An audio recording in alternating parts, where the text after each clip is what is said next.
ಶಿಖರನಿ ಭುವನನಿ ಶಿಖರನಿ ದಣಿದರೆ ಧರಣಿಗೆ ಧಣಿ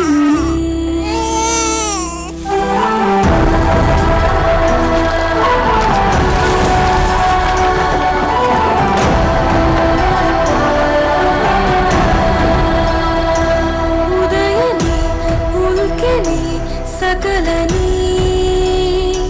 ಪಣವಿಡು ನಾಳೆಯ ಚರಿತೆನಿ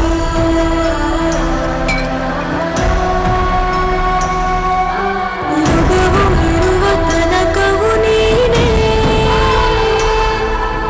ಜನರ ಕಾಯೋ ಧಮನಿಯು ನೀನೇ. 1985 ಮೇ 29 ಭಾನುವಾರ. ಅಯ್ಯೋ ಇದು ನಮ್ ಪುಟ್ಟುಟಿ ಡೇಟೆಯಾ?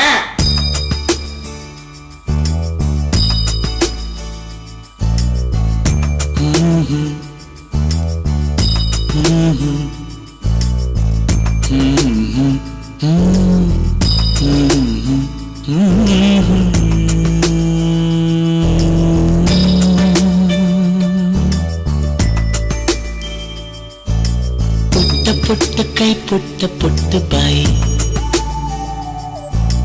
ನನ್ನ ಪುಟ್ಟ ಕೈ ನನ್ನ ಪುಟ್ಟ ಬಾಯಿ,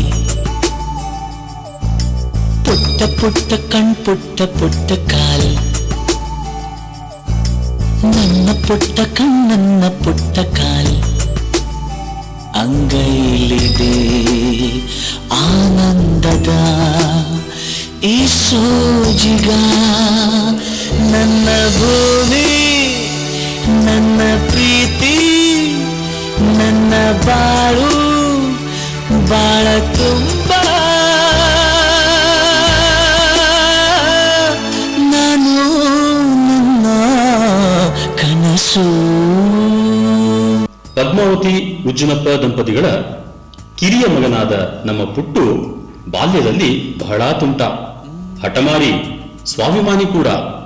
ಇಂತಹ ನಮ್ಮ ಪುಟ್ಟು ಕಿರಣ್ ಕುಮಾರ್ SU ಆಗಿ ಪ್ರಾಥಮಿಕ ಶಿಕ್ಷಣವನ್ನ ಸ್ವಗ್ರಾಮವಾದ ಅರಕೆರೆಯಲ್ಲಿ ಪಡೆಯುತ್ತಾರೆ. ಬಾಪೂಜಿ ವಸತಿ ಶಾಲೆಯಲ್ಲಿ ಪ್ರೌಢ ಶಿಕ್ಷಣವನ್ನು ಪಡೆಯುವಾಗ ಪೇಂಟಿಂಗ್, ಸಿಂಗಿಂಗ್ನಲ್ಲಿ ತನ್ನನ್ನು ತಾನು ಗುರುತಿಸಿಕೊಳ್ಳಿಕ್ಕೆ ಪ್ರಯತ್ನ ಪಡ್ತಿದ್ದ ನಮ್ಮ ಪುಟ್ಟುಗೆ ಕ್ರಿಕೆಟ್ ಅಂದ್ರೆ ಪಂಚ ಪ್ರಾಣ. ಜೊತೆಗೆ ಪ್ರೌಢ ಶಿಕ್ಷಣದ ಆ ವಯಸ್ಸಿನ ವಯೋಸಹಜ ತರಲೆ ತುಂಟಾಟನ ಮರೆಯೋಕ್ಕಾಗುತ್ತಾ? ಪ್ರತಿಯೊಬ್ಬರಿಗೂ ಒಂದು ಅಡ್ಡ ಹೆಸರು ಇರಲೇಬೇಕು.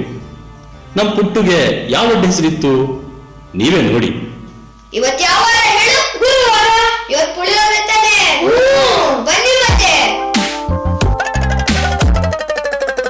ನೂರಾರು ಬಣ್ಣಗಳು ಒಂದು ಗೂಡಲಿ, ನಾವೆಲ್ಲ ಹಾಡ್ಬೇಕಪ್ಪ ಒಂದೇ ಗೂಡಲಿ, ಸಣ್ಣ ಸಣ್ಣ ಹಚ್ಚೆ ಕಣ್ಣ ಮುಚ್ಚೆ ಕಾಡೆ ಗೂಡಲಿ, ನೋಡಲಿಕ್ಕೂ ಪುಣ್ಯ ಬೇಕು ಕಣ್ಣ ಗೂಡಲಿ, ನೂರಾರು ಬಣ್ಣಗಳು ಒಂದು ಗೂಡಲಿ. ಪುಳಿ ಮಲಗಿದ ನೋಡ್ರೋ ಅಲ್ಲಿ. ಈ ಪುಳಿ ಎದ್ದೇಳು, ಈ ಪುಳಿ ಎದ್ದೇಳು, ಈಚೆ ನೋಡ್ತಾ ನೋಡು ಎದ್ದೇಳು.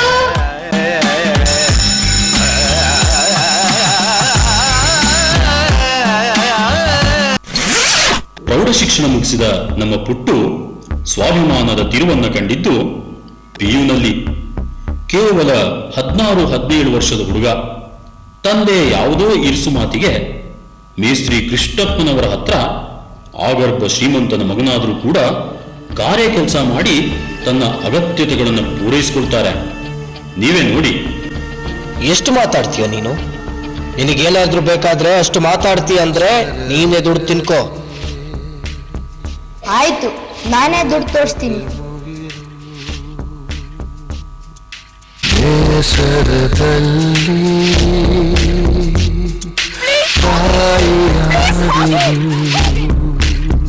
ಜಾಗೋ ರೇ ಜಾಗೋ ಜಾಗೋ, ನೂರು ಬದಲಾಗೋ, ಬೇಟೆಗಾಡೋ ಸಿಂಹ ಅಡಗಿದರೆ ಹೇಗೋ.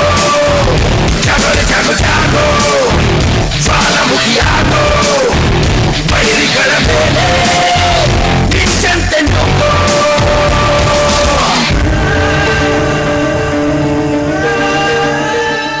ಹೀಗೆ ಸ್ವಾಭಿ ಸ್ವಾಭಿಮಾನದ ಪಾಠವನ್ನು ಕಲಿತ ನಮ್ಮ ಪುಟ್ಟು ಶಿಕ್ಷಣದಲ್ಲಿ ಪಠ್ಯದ ಜೊತೆಗೆ ಸಹಪಠ್ಯ ಚಟುವಟಿಕೆ ಎಷ್ಟು ಮುಖ್ಯ ಅಂತ ತಿಳಿದು ಪಿಯುನಲ್ಲಿಯೇ ಅವತ್ತಿನ ಪ್ರಿನ್ಸಿಪಾಲರಿಗೆ ಒತ್ತಾಯಿಸಿ ಊರಿನವರ ಹತ್ರ ಎಲ್ಲ ಚಂದ ವಸೂಲಿ ಮಾಡಿ ಅದ್ಧೂರಿ ಯೂನಿಯನ್ನೇ ಮಾಡ್ತಾರೆ. ತಡಿ ಏನು ಯೂನಿಯನ್ ಅವತ್ತೇ ಬಿಟ್ಟಿಲ್ಲ, ಈಗ ಅವ್ರದ್ದೇ ಸ್ಕೂಲು, ಈಗ ಬಿಡ್ತಾರಾ? ಕತೆ ಹೇಳಿ ಬಿಡೋ. ಓಕೆ ಸರ್, ನೀವು ಮುಂದುವರಿಸಿ. ನಂತರ ತನ್ನ ಪದವಿ ಶಿಕ್ಷಣವನ್ನ ಭದ್ರಾವತಿಯಲ್ಲಿ ಪಡೆದ ನಮ್ಮ ಪುಟ್ಟು ಸಾಂಸ್ಕೃತಿಕ ವೇದಿಕೆಯನ್ನು ಸಂಪೂರ್ಣವಾಗಿ ಬಳಸ್ಕೊಳ್ತಾರೆ. NSS ಕ್ಯಾಂಪ್ ಅಟೆಂಡ್ ಮಾಡಿ ಸಮಾಜಮುಖಿ ವ್ಯಕ್ತಿಯಾಗ್ತಾರೆ. ಮತ್ತೆ ತಂದೆ ಜೊತೆಗೆ ಇರಿಸುಮುರುಸು. ಅವಾಗ ಕಲ್ಲಿಹಾಳ್ ಸರ್ಕಲ್ನಲ್ಲಿ ಪೆನ್ನು ಮಾರಿ ಗಂಗಾಧರಯ್ಯನವರ ಮನೆಯಲ್ಲಿದ್ದು ತನ್ನ ಅಗತ್ಯತೆಗಳನ್ನು ಪೂರೈಸಿಕೊಂಡು ಮತ್ತೊಮ್ಮೆ ಸ್ವಾಭಿಮಾನಿ ಆಗ್ತಾರೆ. ತಂದೆ ಬೈಯೋದು ಒಳ್ಳೆಯದಕ್ಕೆ ತಾನೆ. ಕಾಗದದ ದೋಣಿಯಲ್ಲಿ ನಾಕುರುವಂತ ಹೊತ್ತಾಯಿತೆ, ಕಾಣಿಸದ ಹನಿಯೊಂದು ಕಣ್ಣಲ್ಲೇ ಕೂತು ಮುತ್ತಾಯಿತೆ. ಹಗುರಾದೀತೇನೋ ನನ್ನದೆಯ ಭಾರ, ಕಂಡಿತೇನೋ ತಂಪಾದ ತೀರ, ಸಿಕ್ಕಿತೆ ಮುಂದಿನ ದಾರಿ ನನ್ನೆಲ್ಲ ಕಲ್ಪನೆ ಮೀರಿ.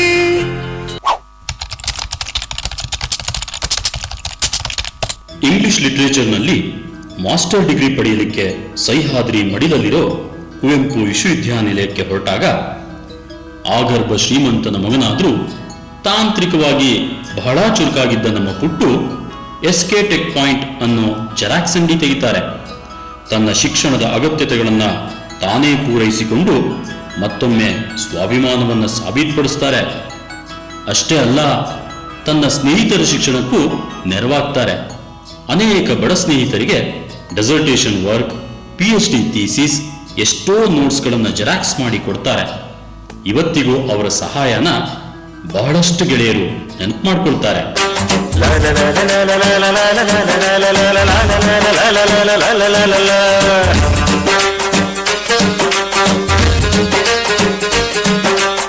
ಚಿಂತೆ ಯಾಕೆ ಮಾಡುತ್ತೀಯೋ ಗೆಳೆಯ, ಬೇಡಯ್ಯ ಲವ್ವೇ ಹೀಗಯ್ಯ. ಜೆರಾಕ್ಸ್ ಅಂಗಡಿಯಲ್ಲಿ ದುಡಿದು ಸ್ನೇಹಿತರಿಗೆ ಸಹಾಯ ಮಾಡ್ತಾ ಕೂತ್ಕೊಂಡ್ಬಿಟ್ಟ ನಮ್ಮ ಪುಟ್ಟು ಅಂದ್ಕೊಂಡ್ರಾ? ಶಿಕ್ಷಣದ ಕಡೆಗೂ ಗಮನ ಹರಿಸಿ ವಿಶೇಷವಾಗಿ ಸಾಹಿತ್ಯದ ವಿದ್ಯಾರ್ಥಿ ಆಗಿರುವ ಕಾರಣಕ್ಕೆ ಪೂರ್ಣಚಂದ್ರ ತೇಜಸ್ವಿ ಅವರ ಚಿದಂಬರ ರಹಸ್ಯ ಅನ್ನೋ ನಾಟಕದಲ್ಲಿ ಮುಖ್ಯ ಪಾತ್ರಧಾರಿಯಾಗಿ ಅಭಿನಯಿಸಿ ರಂಗಾಸಕ್ತರಾಗಿ ಸಾಹಿತ್ಯಾಸಕ್ತರಾಗಿ ಇಂಗ್ಲಿಷ್ ವಿಷಯದ ಸ್ನಾತಕೋತ್ತರ ಪದವಿಯನ್ನು ಮುಗಿಸಿ ಹೊರಬರ್ತಾರೆ. ಓ, ಅದಕ್ಕೇನಾ ಪದ್ಮಾದೀಪ ಸ್ಕೂಲು ಸೈನ್ಸ್ ಡ್ರಾಮಾದಲ್ಲಿ ನ್ಯಾಷನಲ್ ತನಕ ಹೋಗಿದ್ದು? ಹೌದಪ್ಪ ಹೌದು. ನೀನೀಗ ಕತೆ ಮಧ್ಯದಲ್ಲಿ ಬಾಯಿ ಹಾಕ್ಬೇಡ್ವೋ? ಆಯ್ತಾಯ್ತು ಸರ್, ನೀವು ಮುಂದುವರಿಸಿ. 2011 ಮೇ 26ರಲ್ಲಿ ಕುಮಾರಿ ದೀಪಾ SU ಅವರನ್ನು ವರಿಸಿ ಶ್ರೀಮತಿ ದೀಪಾ ಕಿರಣ್ ಆಗಿಸ್ತಾರೆ. ಮದುವೆಯ ಈ ಬಂಧ ಅನುರಾಗದ ಅನುಬಂಧ, ಏಳೇಳು ಜನ್ಮದಲು ತೀರದ ಸಂಬಂಧ. ಬಾಲ್ಯದಲ್ಲೇ ಸ್ವಾಭಿಮಾನಿಯಾಗಿದ್ದ ಪುಟ್ಟ ಇನ್ನು ಮದುವೆ ಆದ್ಮೇಲೆ ಕೇಳ್ಬೇಕಾ? ಆವಾಗಲೇ ತಂದೆ ಹಂಗಲ್ ಇರ್ಲಿಲ್ಲ. ಇವಾಗಿರ್ತಾರ? ಭದ್ರಾವತಿಯಲ್ಲಿ ಬಟ್ಟೆ ಅಂಗಡಿ ತೆರೀತಾರೆ, ಟ್ಯುಟೋರಿಯಲ್ ಮಾಡ್ತಾರೆ. ಯಶಸ್ಸು ಅಷ್ಟಾಗಿ ಕೈ ಹಿಡಿಯೋದಿಲ್ಲ. ಆಮೇಲೆ HDFC ಬ್ಯಾಂಕಲ್ಲೂ ಕೆಲಸ ಮಾಡ್ತಾರೆ. ನಂತರ ರಾಯಲ್ ಹಾಲಿಡೇಸ್ನಲ್ಲಿ ಒಳ್ಳೆ ದುಡಿಮೆ, ಸುಂದರ ಸಂಸಾರ ನೌಕೆಯನ್ನ ಸಾಗಿಸ್ತಾ ಅಚ್ಚುಕಟ್ಟಾದ ಜೀವನವನ್ನ ನಡೆಸ್ತಿರ್ತಾರೆ. ಅದೇ ಸಂದರ್ಭದಲ್ಲಿ ತಂದೆ ಅವರಿಂದ ಕರೆ ಬರುತ್ತೆ. ಇಬ್ರು ವಿದ್ಯಾವಂತರಿದ್ದೀರಾ, ಒಂದು ಸ್ಕೂಲ್ ಓಪನ್ ಮಾಡಿ ಕೊಡ್ತೇನೆ, ಬನ್ನಿ ನಡೆಸ್ಕೊಂಡು ಹೋಗಿ. ಬೆಳ್ಳಿ ಚಿಕ್ಕಿ ಪಾನಿನಲ್ಲಿ ನಕ್ಷತ್ರದ ತೇರಿನಿಂದ ಅದೃಷ್ಟವ ಹುಡುಕೋಣ, ನಾವೀಗ ರೆಕ್ಕೆ ಕಟ್ಟಿ ಜಿಗಿಯೋಣ. ಬೆಳ್ಳಿ ಚುಕ್ಕಿ ಪಾರಿನಲ್ಲಿ ನಕ್ಷತ್ರದ ತೀರಿನಲ್ಲಿ ಅದೃಷ್ಟವ ಹುಡುಕೋಣ.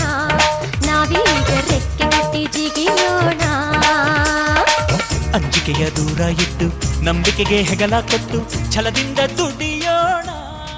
ಆಹಾ, ತಾನು ಕಂಡ ಕನಸು, ತನ್ನ ಕನಸಿನ ಶಾಲೆ, ತಾನು ವಂಚಿತನಾದ ಶಿಕ್ಷಣದ ಪರಿಕಲ್ಪನೆ, ಪುಸ್ತಕದ ಮಸ್ತಕದ ಜ್ಞಾನಕ್ಕಿಂತ ಸಮಾಜವನ್ನು ಎದುರಿಸುವ ನಾಯಕತ್ವದ ಗುಣವನ್ನು ಬೆಳೆಸಿಕೊಳ್ಳುವ ಶಿಕ್ಷಣವನ್ನ ತನ್ನೂರಿನ ಗ್ರಾಮೀಣ ಪ್ರತಿಭೆಗಳಿಗೆ ಕೊಡಬೇಕು ಅನ್ನೋ ಮಹದುದ್ದೇಶದಿಂದ ಕಲ್ಲಿಹಾಳ್ ಸರ್ಕಲ್ನ ಡಿಬಿಹಳ್ಳಿ ಅನ್ನೋ ಗ್ರಾಮದಲ್ಲಿ ಸಾಮಾನ್ಯರೂ ಊಹಿಸಲಿಕ್ಕೆ ಅಸಾಧ್ಯವಾದ ಉತ್ಕೃಷ್ಟ ಮೂಲಭೂತ ಸೌಲಭ್ಯಗಳನ್ನು ಒಳಗೊಂಡ ಪದ್ಮದೀಪ ಪಬ್ಲಿಕ್ ಶಾಲೆಯನ್ನ ತೆರೀತಾರೆ.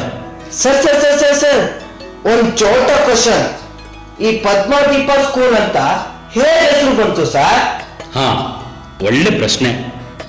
ಪದ್ಮದೀಪ ಪಬ್ಲಿಕ್ ಸ್ಕೂಲ್, ಪದ್ಮ ದೀಪ ಪಬ್ಲಿಕ್, ಈ 3 ಪದ ಬಹಳ ಅರ್ಥಪೂರ್ಣ.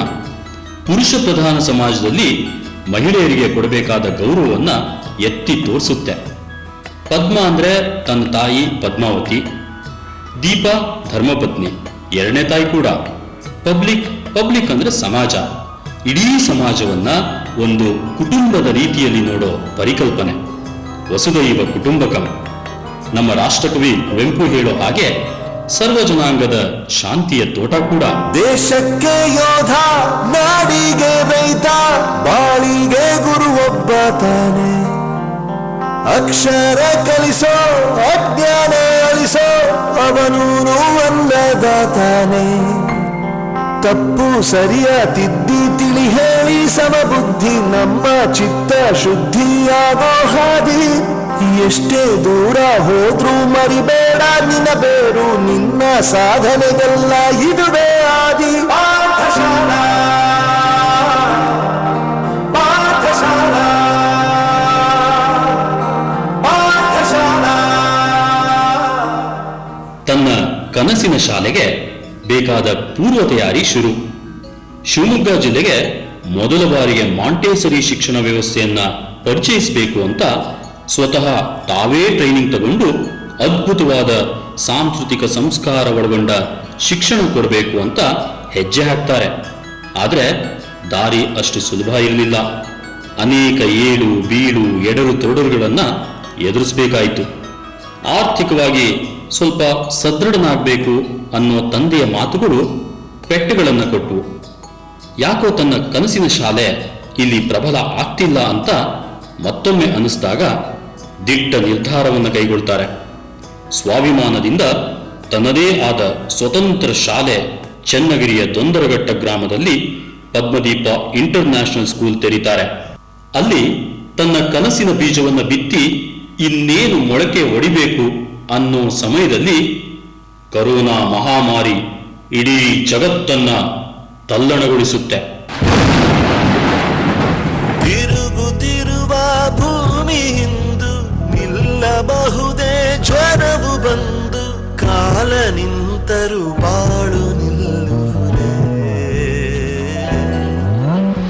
ಯಾರು ನೀನು ಮಾನವ, ಕೇಳುತ್ತಿರುವುದು ಕೊರೋನಾ. ಉತ್ತರವಿನ ಪ್ರಶ್ನೆಗೆ ಉತ್ತರ ಕೊಡೋಣ.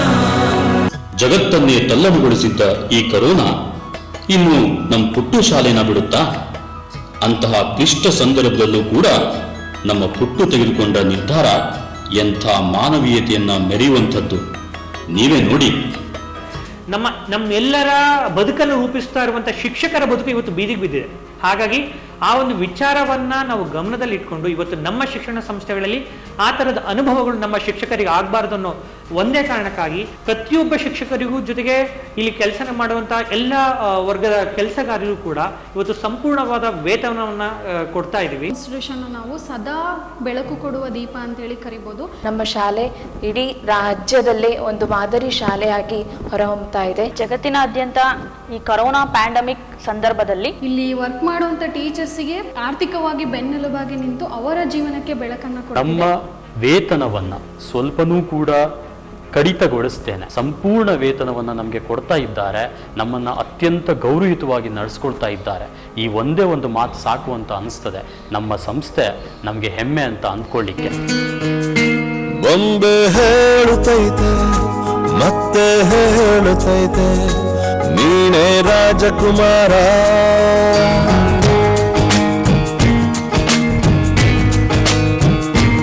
ಒಂದೇ ಹೇಳುತ್ತೈತೆ ಮತ್ತೆ ಹೇಳುತ್ತೈತೆ ನೀನೇ ರಾಜಕುಮಾರ.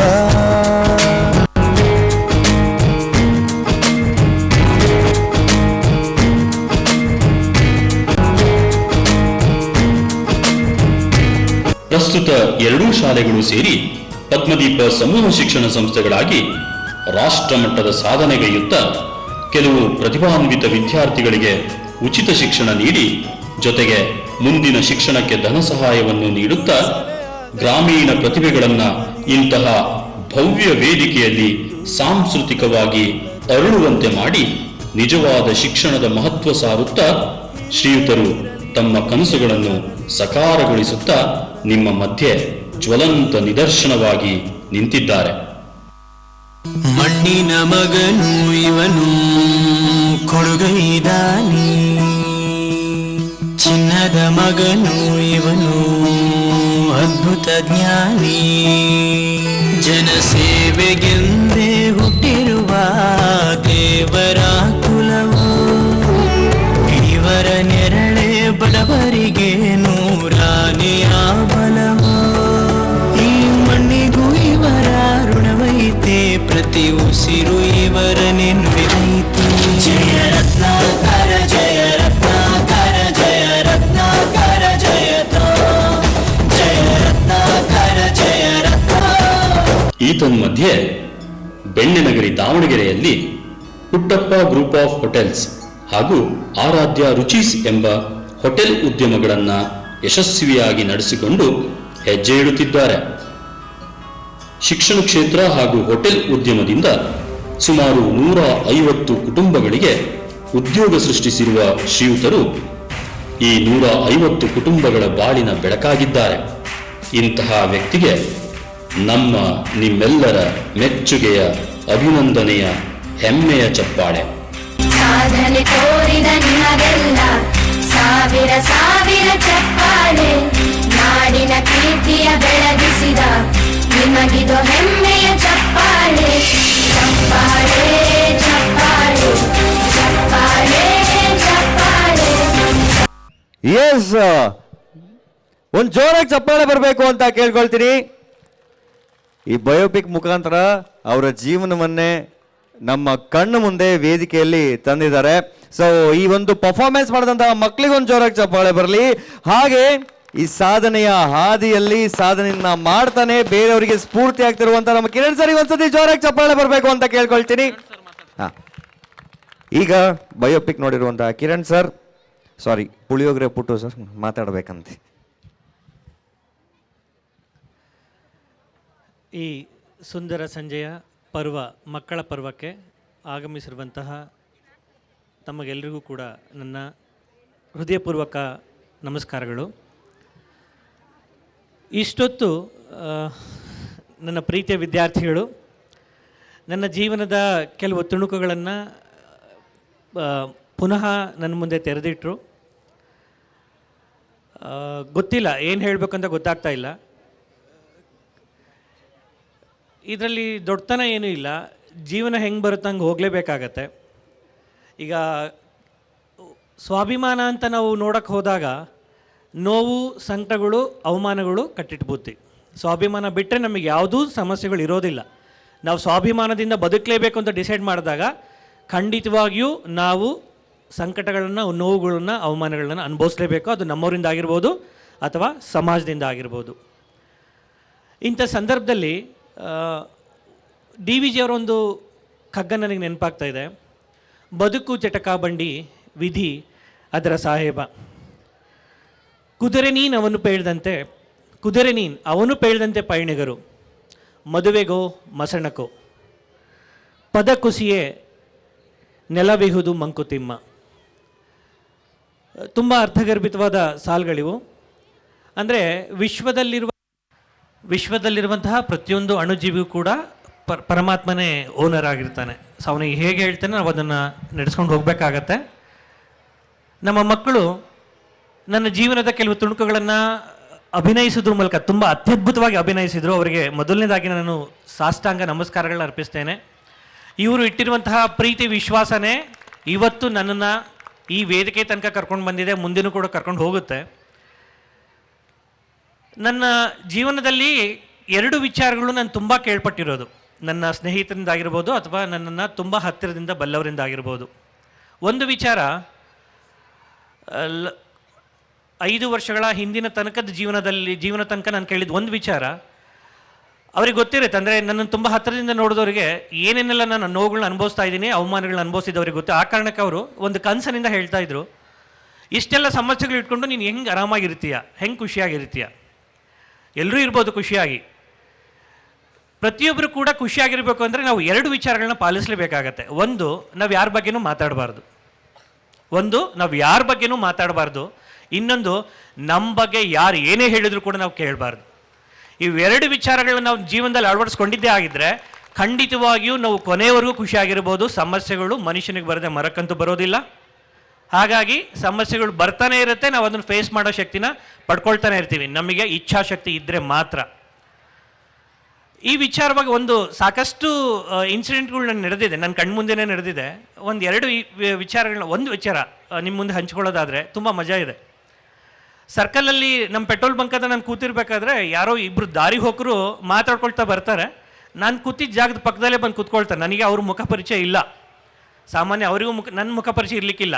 ಅವ್ರು ಏನು ಮಾತಾಡ್ತಾ ಇದ್ದಾರೆ ಅಂದರೆ ಉಜ್ಜಿನಪ್ಪನವರ 2ನೇ ಮಗನ ಬಗ್ಗೆ ಮಾತಾಡ್ತಾ ಇದ್ದಾರೆ, ಅಂದರೆ ನನ್ನ ಬಗ್ಗೆ ಮಾತಾಡ್ತಾ ಇದ್ದಾರೆ. ಒಂದು ಆಶ್ಚರ್ಯ ಅಂದರೆ ನನಗೆ ನನ್ನ ಬಗ್ಗೆನೇ ಗೊತ್ತಿಲ್ಲದೆ ಎಷ್ಟೋ ವಿಚಾರಗಳು ಅವ್ರ ಬಾಯಲ್ಲಿ ಬರ್ತಾ ಇದೆ. ಒಬ್ಬ ಮನುಷ್ಯನಿಗೆ ಅವನಿಗೆ ಅವನ ಬಗ್ಗೆ ಗೊತ್ತಿರೋಷ್ಟು ಇನ್ಯಾರಿಗೂ ಗೊತ್ತಿರ್ಲಿಕ್ಕೆ ಸಾಧ್ಯ ಇಲ್ಲ. ಆದರೆ ಅವರಿಬ್ಬರಿಗೆ ನನಗೆ ನನ್ನ ಬಗ್ಗೆ ಗೊತ್ತಿಲ್ಲದೆ ಇರೋದಕ್ಕಿಂತ ಸಾಕಷ್ಟು ವಿಚಾರಗಳು ಗೊತ್ತಿದೆ. ಅವರವರಿಗೆ ಸಂಬಂಧಪಟ್ಟಂಗೆ ಏನೇನೋ ಮಿತುಗಳು ಇರುತ್ತೆ, ಅದನ್ನು ಮಾತಾಡ್ತಾ ಇದ್ದಾರೆ. ನನಗೆ ಅನಿಸಿದ್ದು ಒಂದೇ, ಅವರು ದಡ್ರು ಅಂತ ಅಷ್ಟೇ ಅನಿಸಿದೆ. ಯಾಕಂದರೆ ನನ್ನ ಮುಖ ಪರಿಚಯನೇ ಇಲ್ಲದೇನೆ, ನಾನು ಯಾರು ಅಂತ ಗೊತ್ತಿಲ್ಲದೇನೆ ಅವ್ರು ನನ್ನ ಬಗ್ಗೆ ಮಾತಾಡ್ತಾ ಇದ್ದಾರೆ ಅಂದಾಗ ಸೊ ನಾವು ಅವ್ರ ಹತ್ರ ಜಗಳ ಆಡೋದಾಗಲಿ ಯಾಕೆ ಮಾತಾಡ್ತಾ ಅಂತ ಕೇಳೋದ್ರಾಗಲಿ ಅರ್ಥನೇ ಇಲ್ಲ. ಸೊ ನಾನು ಇದನ್ನು ಏನು ಕೇಳ್ತಾ ಇದ್ದೀನಿ ಅಂದರೆ, ನಾನು ಅವಾಗಲೇ ಹೇಳ್ದಂಗೆ ನಾವು ಯಾರ ಬಗ್ಗೆನೂ ಮಾತಾಡೋಕ್ಕೆ ಹೋಗಬಾರ್ದು. ನಮ್ಮ ಬಗ್ಗೆ ನಾವು ಯಾರು ಏನೇ ಮಾತಾಡಿದ್ರು ಕೂಡ ಅದನ್ನು ಕೇಳಿಸ್ಕೋಬಾರ್ದು. ನಾವು ಕೇಳಿಸ್ಕೊಳ್ತೀವಿ, ಅವ್ರು ರಿಯಾಕ್ಟ್ ಮಾಡ್ತೀವಿ ಅಂದರೆ ನಮ್ಮ ನೆಮ್ಮದಿ ನಾವು ಹಾಳು ಮಾಡ್ಕೊಂಡಾಗೆ. ನಾನು ಎಲ್ಲ ಮಕ್ಕಳಿಗೂ ಹೇಳೋದೇನೆ, ನಿಮ್ಮ ಮುಂದಿನ ಜೀವನದಲ್ಲಿ ನೀವೇನಾದರೂ ಸಾಧಿಸಬೇಕು ಅಂತ ಹೊರಟಾಗ ಪ್ರತಿಯೊಬ್ಬರಿಗೂ ಕೂಡ ಹರ್ಡಲ್ಸ್ ಬಂದೇ ಬರುತ್ತೆ. ಅದನ್ನು ಫೇಸ್ ಮಾಡಬೇಕಾಗಿರೋದು ನಮ್ಮ ಕೈಲೇ ಇರುತ್ತೆ. ಅದನ್ನು ನಗ್ನಗ್ತಾ ನಾವು ಫೇಸ್ ಮಾಡಬೇಕಾಗತ್ತೆ. ಸಮಸ್ಯೆಗೆ ಬೆನ್ನು ಹೊಡ್ಡಿ ಓಡೋಗೋದ್ರಿಂದ ನಮಗೆ ಏನೂ ಸಿಗೋದಿಲ್ಲ. ನಮ್ಮ ನೆಮ್ಮದಿನ ನಾವು ಹಾಳು ಮಾಡ್ಕೋಬೇಕಾಗತ್ತೆ. ಹಾಗಾಗಿ ಮಕ್ಕಳು ಬೆಳೀತಾ ಒಂದನ್ನು ರೂಢಿಸ್ಕೊಳ್ರಿ. ಯಾವತ್ತೂ ಸಮಸ್ಯೆಗಳನ್ನು ಖುಷಿಯಿಂದ ಅಕ್ಸೆಪ್ಟ್ ಮಾಡ್ಕೊಳ್ಳಿ, ಅದನ್ನು ಫೇಸ್ ಮಾಡಿ. ಖಂಡಿತವಾಗಿಯೂ ನಿಮಗೆ ಯಾವುದೇ ಸಮಸ್ಯೆಗಳು ಕಾಡೋದೇ ಇಲ್ಲ. ಇನ್ನು 2ನೇ ವಿಚಾರಕ್ಕೆ ಬರೋದಾದರೆ, ಇತ್ತೀಚೆಗೆ ನಾನು ಬಿಸ್ನೆಸ್ ಸ್ಟಾರ್ಟ್ ಮಾಡಿದಾಗಲಿಂದ ಕೆಲವರು ತುಂಬ ಅಂದರೆ ಅಗೈನ್ ನನ್ನ ಮೇಲಿರೋ ಕನ್ಸರ್ನಿಗೆ ಹೇಳ್ತಾ ಇದ್ದಿದ್ದು, ಅಪ್ಪ ಮಾಡಿಟ್ಟಿರೋ ಆಸ್ತಿ ಇತ್ತು, ನಿನಗೆ ಏನೂ ಕೆಲಸ ಮಾಡೋ ಅವಶ್ಯಕತೆ ಇಲ್ಲ, ವರ್ಷಕ್ಕೆ 2 ಫಾರಿನ್ ಟ್ರಿಪ್ ಮಾಡ್ಕೊಂಡು ಮಜಾ ಮಾಡ್ಕೊಂಡು ಇರ್ಬೋದಾಗಿತ್ತು. ಸೊ ನನಗೂ ಹಾಗೆ ಅನಿಸುತ್ತೆ, ಯಾಕೆಂದರೆ ಅವ್ರ ಕನಸಿನಿಂದ ಹೇಳಿದ್ದಾರೆ, ಅವ್ರು ಹೇಳಿದ್ರೆ ತಪ್ಪಿಂತ ನನಗೂ ಅನಿಸಿದೆ. ಏನಕ್ಕೆ ಈ ರಿಸ್ಕ್ ತೊಗೋಬೇಕು? ನಾನು ಶಾಲೆ ಶುರು ಮಾಡಿದಾಗಲಿಂದ ಅನುಭವಿಸಿರೋ ನೋವುಗಳು, ಅವಮಾನಗಳು ಸಾಕಷ್ಟಿದೆ. ಆ ಅವಮಾನಗಳು ಫೇಸ್ ಮಾಡಿದಾಗಲಿಲ್ಲ ನನಗೆ ಸಾಕಷ್ಟು ಬಾರಿ ಅನಿಸಿರೋದು, ಯಾವುದೂ ಬೇಡ, ಸಾಕಾಗಿದೆ, ಇದರಿಂದ ಹೊರಟು ಬಿಡೋಣ, ಎಲ್ಲಾದರೂ ಜೀವನ ಕಟ್ಕೊಳ್ಳೋಣ. ಯಾಕೆಂದರೆ ನನಗೆ ಸಾಕಷ್ಟು ಸ್ಕಿಲ್ಸ್ ಗೊತ್ತಿತ್ತು, ಜೀವನ ಮಾಡೋಕ್ಕೆ ನನಗೆ ಯಾವುದೇ ರೀತಿ ತೊಂದರೆ ಇರಲಿಲ್ಲ. ಸೊ ನನಗೆ ಎಲ್ಲೇ ಹೋದರೂ ಜೀವನ ಮಾಡೋ ಶಕ್ತಿ ನನಗಿತ್ತು. ಈ ಸಹವಾಸವೇ ಬೇಡ, ಶಾಲೆಯಿಂದ ಹೊರಟು ಹೋಗಬೇಡ ಅಂತ ಸಾಕಷ್ಟು ಬಾರಿ ಅನಿಸಿದ್ದಿದೆ. ಹಾಗೆ ಅನಿಸ್ದಾಗಲಿಲ್ಲ ನನ್ನನ್ನು ತಡೆದಿದ್ದು ಈ ಮಕ್ಕಳೇ. ನನಗೆ ಯಾವಾಗೆಲ್ಲ ನೋವಾಗಿದೆ, ನನ್ನ ಮಕ್ಕಳ ಜೊತೆಗೆ ಕಾಲ ಕಳೆದಿದ್ದೀನಿ, ಆ ನೋವುಗಳನ್ನು ಮರ್ತಿದ್ದೇನೆ.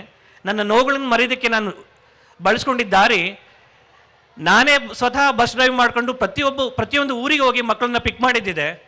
ನಾನು ನನ್ನ ಹೆಂಡತಿ ಸರ್ಕೊಂಡು ವರ್ಷ ಪೂರ್ತಿ ಮಕ್ಕಳಿಗೆ ಅಡುಗೆ ಮಾಡಿ 3 ಹೊತ್ತು ಅಡುಗೆ ಮಾಡಿ ಬಡಿಸಿದ್ದಿದೆ.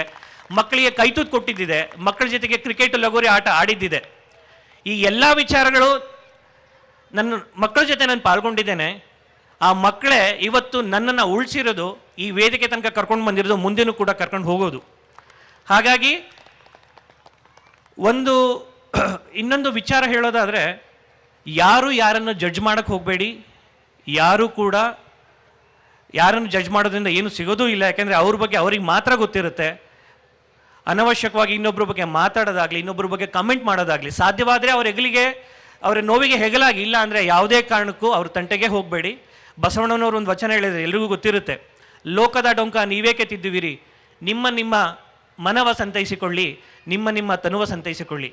ನೆರೆಮನೆಯ ದುಃಖಕ್ಕೆ ಯಾರೆಲ್ಲ ಅವ್ರಿಗೆ ಹೆಗಲಾಗ್ತಿರೋ ಅವರನ್ನು ಕೂಡಲ ಸಂಗಮ ದೇವ ಮೆಚ್ತಾನೆ ಅನ್ನೋ ಒಂದು ಮಾತನ್ನು ಆ ಕಾಲದಲ್ಲೇ ಹೇಳಿದ್ದಾರೆ.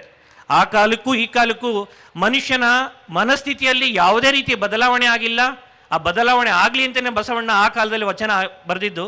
ಬಟ್ ಇವತ್ತಿಗೂ ಕೂಡ ಆ ವಚನ ನಾವು ಕೇಳಿಸ್ಕೊಳ್ತೀವ ಅಷ್ಟೇ, ಅದನ್ನು ರೂಢಿಸ್ಕೊಳ್ಳೋಕೆ ಆಗ್ತಾ ಇಲ್ಲ. ಸೊ ನಾವು ರೂಢಿಸ್ಕೊಳ್ಳಿಲ್ಲ ಅಂದರೆ ನಮ್ಮ ಮುಂದಿನ ಪೀಳಿಗೆ ಅದನ್ನು ರೂಢಿಸ್ಕೊಳ್ಳೋಕೆ ಆಗೋದೇ ಇಲ್ಲ. ಹಾಗಾಗಿ ಪೋಷಕರಾಗಿ ನಾವು ಮೊದಲು ನಮ್ಮ ಮಕ್ಕಳಿಗೆ ಏನನ್ನು ಕಲಿಸ್ಬೇಕು. ಶಾಲೆಯಿಂದ ಏನೂ ಸಿಗೋದಿಲ್ಲ, ಕೇವಲ ಪಠ್ಯ ಅಥವಾ ಪಠ್ಯೇತರ ಚಟುವಟಿಕೆ ನೀವು ಏನು ನೋಡ್ತಾ ಇದ್ದೀರಾ ಅದು ಸಿಗುತ್ತೆ. ಸಂಸ್ಕಾರ ಕಲಿಸ್ಬೇಕಾಗಿರೋದು ನೀವುಗಳೇ, ಅಂದರೆ ನಾವುಗಳೇ, ಪೋಷಕರಾದ ನಾವುಗಳೇ ಸಂಸ್ಕಾರವನ್ನು ಕಲಿಸ್ಬೇಕಾಗತ್ತೆ, ಆ ಸಂಸ್ಕಾರವನ್ನು ಬೆಳೆಸ್ಬೇಕಾಗತ್ತೆ. ಬಟ್ ಇವತ್ತಿನ ದಿನ ನಾವು ನಮ್ಮ ಮನೆಯಲ್ಲಿ ಪಾಲಿಸ್ತಿರೋ ವಿಚಾರಗಳಲ್ಲಿ ಯಾವುದೇ ರೀತಿಯ ಸಂಸ್ಕಾರ ಇಲ್ಲ ಅನ್ನೋ ಕಾರಣಕ್ಕೋಸ್ಕರ ನಾನು ನನ್ನ ಶಾಲೆಯ ಪ್ರತಿಯೊಂದು ಸಿಬ್ಬಂದಿ ಅಂದರೆ ಪ್ರತಿಯೊಬ್ಬರಿಗೂ ಹೇಳಿರೋದಿಷ್ಟೇ, ನಾವು ಶಾಲೆಯಿಂದ ಏನು ದುಡಿತೋ ಬಿಡಿತೋ ನಮಗೆ ಅವಶ್ಯಕತೆನೇ ಇಲ್ಲ. ಶಾಲೆಯಿಂದ ನಾವು ಯಾವುದೇ ಅರ್ನಿಂಗ್ಸ್ ನಮಗೆ ಅವಶ್ಯಕತೆ ಇಲ್ಲ. ಮೊದಲು ಮಕ್ಕಳಿಗೆ ಸಂಸ್ಕೃತಿ ಸಂಸ್ಕಾರ ಕಲಿಸಿ. ಪಾಠ ಸೆಕೆಂಡ್ರಿ. ಪಾಠ ಹೋಗ್ತಾ ಹೋಗ್ತಾ ಮನಸ್ಸು ಅವರು ಬುದ್ಧಿ ಶಕ್ತಿ ಬದಲಾದ ಹಾಗೆ ಪಾಠಗಳು ತಂತಾನೆ ಬರ್ತಾ ಹೋಗುತ್ತೆ. ಹಾಗಾಗಿ ಮೊದಲು ಮಕ್ಕಳಿಗೆ ಸಂಸ್ಕಾರ ಕಲಿಸಿ, ನಮ್ಮ ಸಂಸ್ಕೃತಿಯನ್ನು ಕಲಿಸಿ ಬೆಳೆಸಿ. ಸೊ ಈ ನಿಟ್ಟಿನಲ್ಲಿ ನಮ್ಮ ಶಾಲೆಯ ಸಿಬ್ಬಂದಿಗಳು, ಸೊ ನೀವು ಅಲ್ಲೇ ತುಂಬ 12 ವರ್ಷದಿಂದ ನೋಡ್ತಾ ಇರೋ ನಾವು ನಡೆಸ್ಕೊಡ್ತಿರುವಂಥ ಕಾರ್ಯಕ್ರಮಗಳನ್ನು 12 ವರ್ಷದಿಂದ ನೀವು ನೋಡ್ತಾ ಇದ್ದೀರಾ. ಹಾಗಾಗಿ ದ ಹೋಲ್ ಟೀಮ್, ನನ್ನ 12 ವರ್ಷದ ಪ್ರತಿಯೊಬ್ಬ ಸಿಬ್ಬಂದಿಗೂ ಕೂಡ ನಾನು ಸಾಷ್ಟಾಂಗ ನಮಸ್ಕಾರಗಳನ್ನ ಹೇಳ್ತೀನಿ. ಈ ಜರ್ನಿ ಹೀಗೆ ಮುಂದುವರಿಲಿ. ನಿಮ್ಮ ಸಹಕಾರ ಖಂಡಿತವಾಗಿಯೂ ನನಗೆ ಬೇಕಾಗತ್ತೆ. ಇದ್ರ ಜೊತೆಗೆ ನನ್ನ ಕನಸಿನ ಶಾಲೆ ಇನ್ನೊಂದಿದೆ. ಅಂದರೆ ಹಳ್ಳಿ ಭಾಗದಲ್ಲಿ 2 ಶಾಲೆಗಳನ್ನು ಹಳ್ಳಿ ಭಾಗದಲ್ಲಿ ಕಟ್ಟಿರೋ ಉದ್ದೇಶ ಒಂದೇ, ಬಿಸ್ನೆಸ್ ಪರ್ಪಸಿಗಲ್ಲ. ಹಳ್ಳಿ ಭಾಗದ ಮಕ್ಕಳು ಸಿಟಿ ಮಕ್ಕಳಿಗಿಂತ ಯಾವುದೇ ರೀತಿ ಕಡಿಮೆ ಆಗಬಾರ್ದು ಒಂದೇ ಕಾರಣಕ್ಕೆ. ಹಳ್ಳಿ ಭಾಗದಲ್ಲಿ ಪ್ರತಿಯೊಂದು ಮಗುವಿಗೂ ಪ್ರತಿಯೊಂದು ಅವಶ್ಯಕತೆ ಅಥವಾ ಪ್ರತಿಯೊಂದು ಚಟುವಟಿಕೆಗಳು ಸಿಗುವಂತ ಆಗಬೇಕು. ಹಾಗಾಗಿ ಹಳ್ಳಿ ಭಾಗದಲ್ಲಿ 2 ಶಾಲೆಗಳನ್ನು ಓಪನ್ ಮಾಡಿರೋದು. ಇದೇ ಹಳ್ಳಿ ಭಾಗದಲ್ಲಿ ನನ್ನ ಕನಸಿನ ಶಾಲೆ ಇನ್ನೊಂದಿದೆ. ದಯವಿಟ್ಟು ಆ ವಿಡಿಯೋ ಪ್ಲೇ ಮಾಡಿ. ಯಾವ ಥರ ನಮ್ಮದು ನೆಕ್ಸ್ಟ್ ಪ್ರಾಜೆಕ್ಟ್ ಯಾವ ಥರ ಇದೆ, ಶಾಲೆಗೆ ಸಂಬಂಧಪಟ್ಟಂತೆ ನಮ್ಮ ನೆಕ್ಸ್ಟ್ ಪ್ರಾಜೆಕ್ಟ್ ಯಾವ ಥರ ಇದೆ ಅನ್ನೋದನ್ನು 1 ನಿಮಿಷ ನೋಡ್ಕೊಂಡು ಬರೋಣ.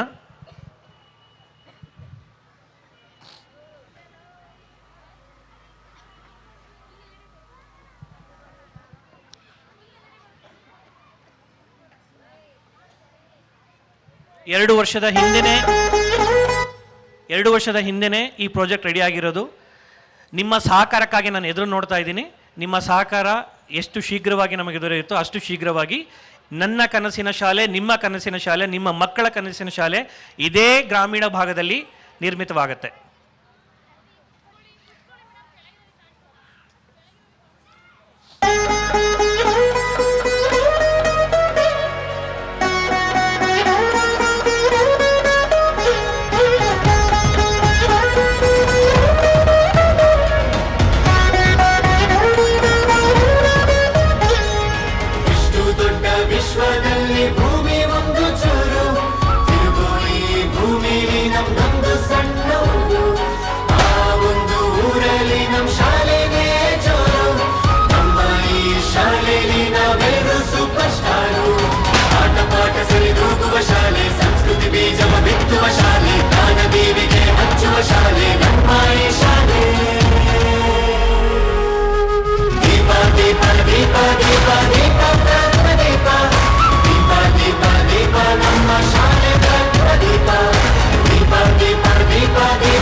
ನೋಡಿದ್ರಲ್ವಾ, ನಿಮಗೆಲ್ರಿಗೂ